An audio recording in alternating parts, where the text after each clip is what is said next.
Okay, this is the 5th time I'm now recording this video. These 3 times, I was laughing my ass off. One time was because of a lot of noise outside, and the last time, which is the current one, the battery died. Pissed my ass off. Look, I know for a fact, right now as it stands, I'm going to say 3 things. 1, not going to cover everything cleanly here. I'm going to cover it, but I'm not going to go into detail if I can help it. I want to focus on the end of the show and Sting, because I am talking about Sting. You already know he was there. Second thing, I want to make definitely sure you guys understand what this means, particularly what it means having Sting there. And then third and final, what it means for Impact Wrestling.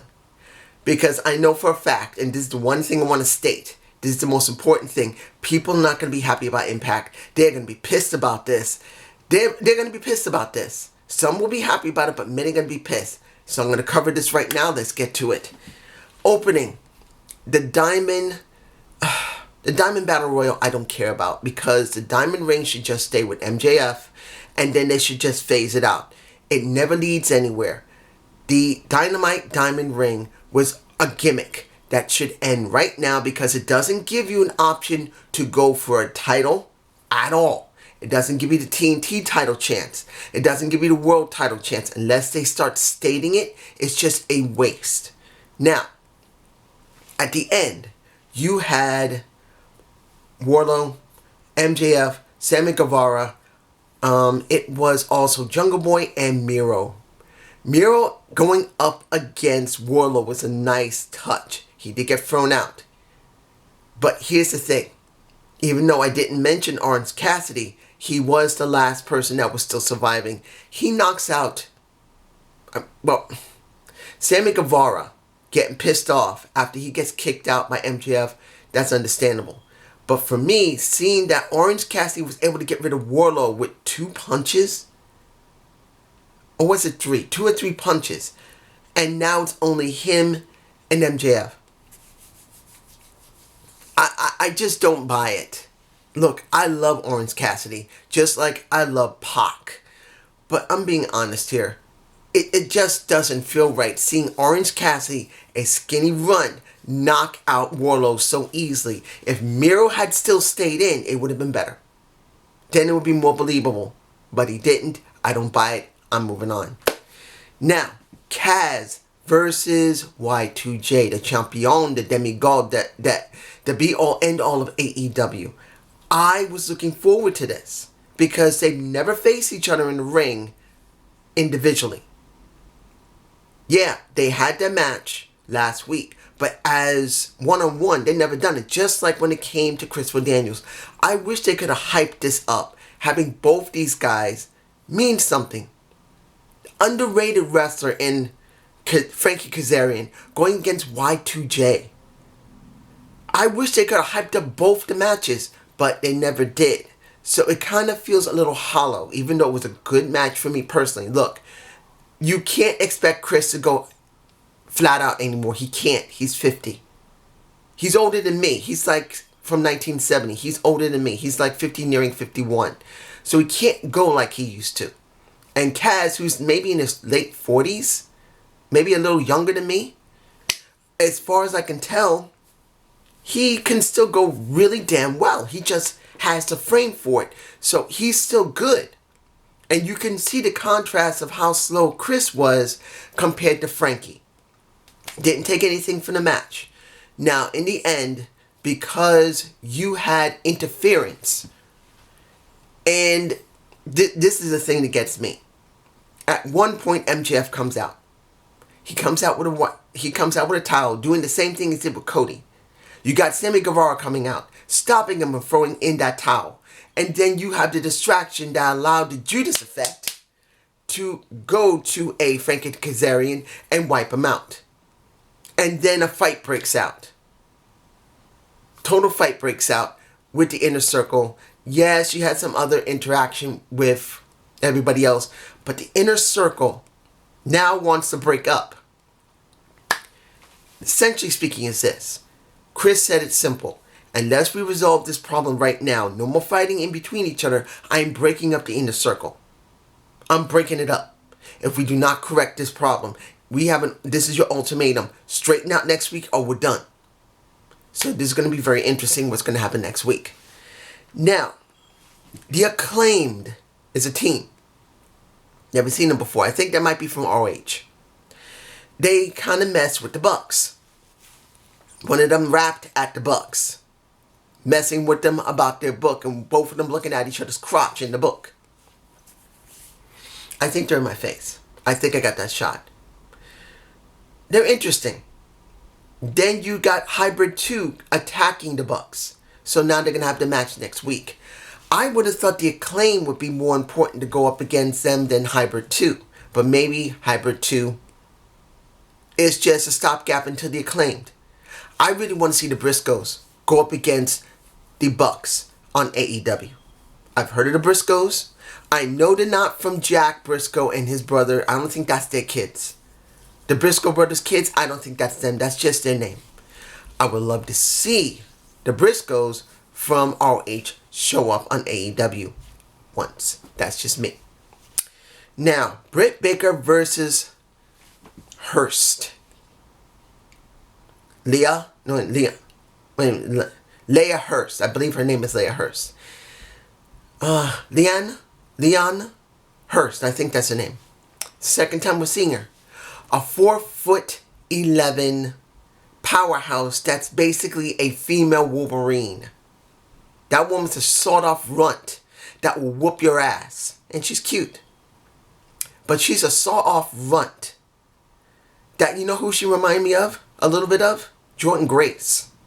She's not as short as Jordan Grace. I mean, Jordan Grace is taller than her. That's obvious. But she does remind me of Jordan Grace. The way she's built. But the movesets are totally different. And I gotta say this. She wrestles her ass off. She's a badass. But I don't care about Britt Baker. And the kicker for this, when it came to Hurst, it didn't really matter about Hurst. Not one bit. This was about Britt Baker and Thunder Rosa. Now, admittedly, they got a bit of a feud. And it's good to see that. And I'm glad to see it. So that is something we can look forward to. And I only act like that because I still don't care about Britt Baker. I just don't. I'm sorry, guys. I don't care. But I do care about Thunder Rosa.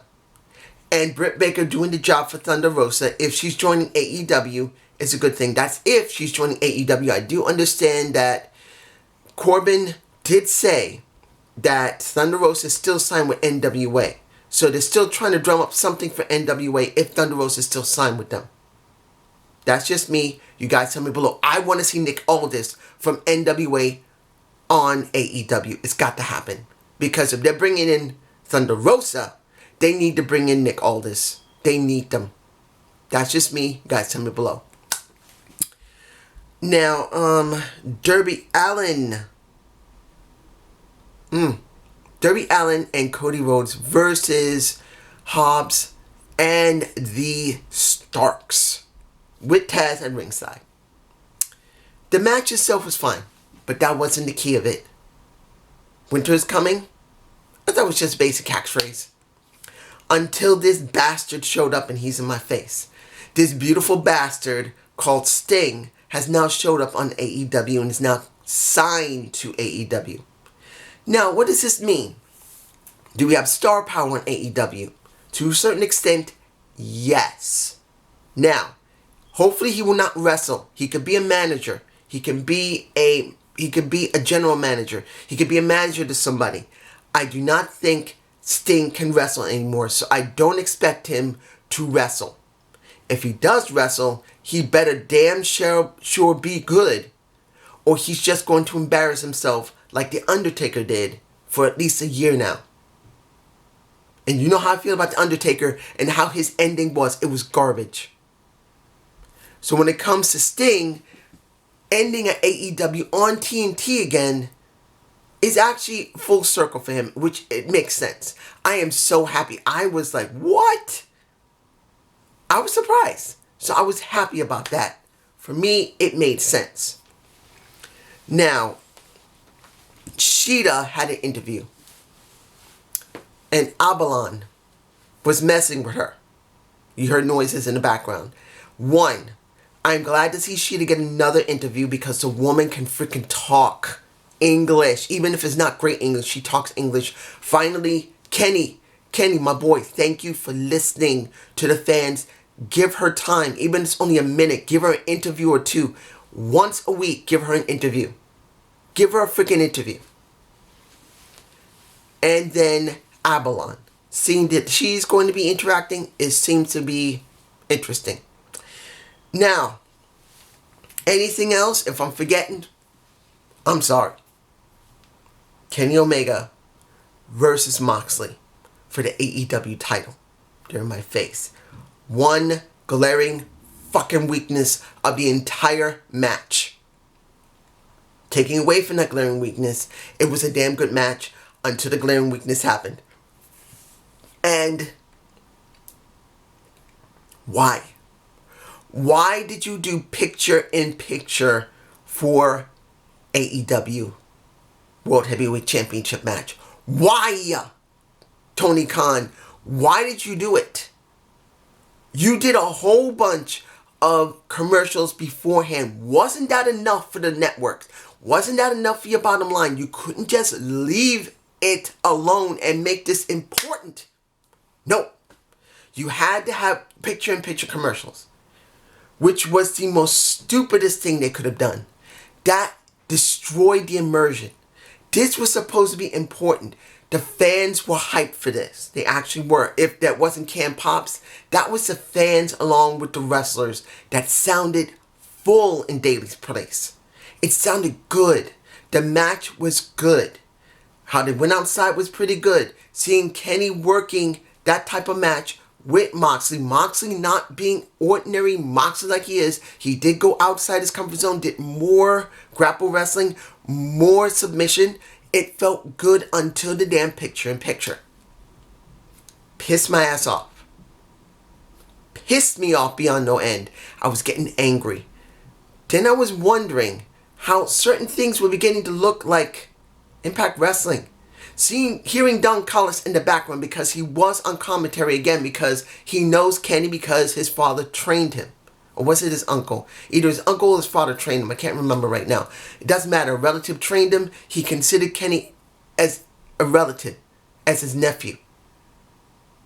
So when it came down to it, hearing Don talk was interesting because he flowed so well in the show. And I was wondered, is this the second time? What is going on here? I'm glad to see him there because Impact is interacting with AEW. But then, when you see Moxley grabbing two chairs, and I'm thinking, why would he grab two chairs? What is the point? And when he put them in the ring, and he set them up, and you see it in my face, I thought one thing and one thing only. 2019, Tessa Blanchard versus Taya Valkyrie, smacking the crap out of each other in the middle of the ring. They did that. They did that. Or was it 2018? Either 18 or 19. I think it was 18. My mistake. I'm sorry. Not 2019. I think 2018. Yes, 2018. And I saw that and I said, that's got to be Don's influence because they wouldn't do that. Why would Moxley do something and Kenny do something that Impact had done? I mean, nothing wrong with copying, but why would they do that? And I'm thinking something's going on here. This doesn't feel right. And then when I saw that Kenny gets suplexed into the heaters on the outside and he's messed up, I'm going like, they're not going to do a stoppage on there, are they? And then Don comes out from commentary to check up on Kenny. I'm thinking, well, oh my gosh, where are we going here? Where are we going here? And then you get Don getting laid out by Moxley. Then you get Kenny grabbing the mic that Don was going to use, whacks him in the damn face, makes his ass bleed. Then he does the one-winged angel, pins his ass. He wins the title. And then you see Kenny running with Don to an SUV outside.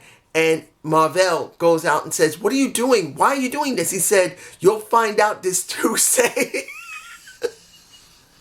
I'm sure I got the shot. It's in my freaking face. You'll find out Tuesday on Impact Wrestling on Access fucking TV. Guys, I'm making it very clear. I know 100% there are going to be people here that are going to be fucking angry that Impact Wrestling is working with AEW. Many people do not like Impact Wrestling because of how it's been booked. I did a review last night saying that right now, as it stands, the way they booked a lot of their show sucks. Particularly that it's at the end of the year.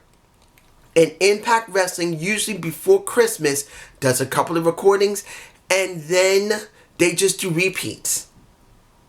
And in this case, they could have done something with Brian Myers and I don't want to rehash everything, but you have seen my Impact review. You will understand what I'm saying. But seeing this, they're not doing what they normally do.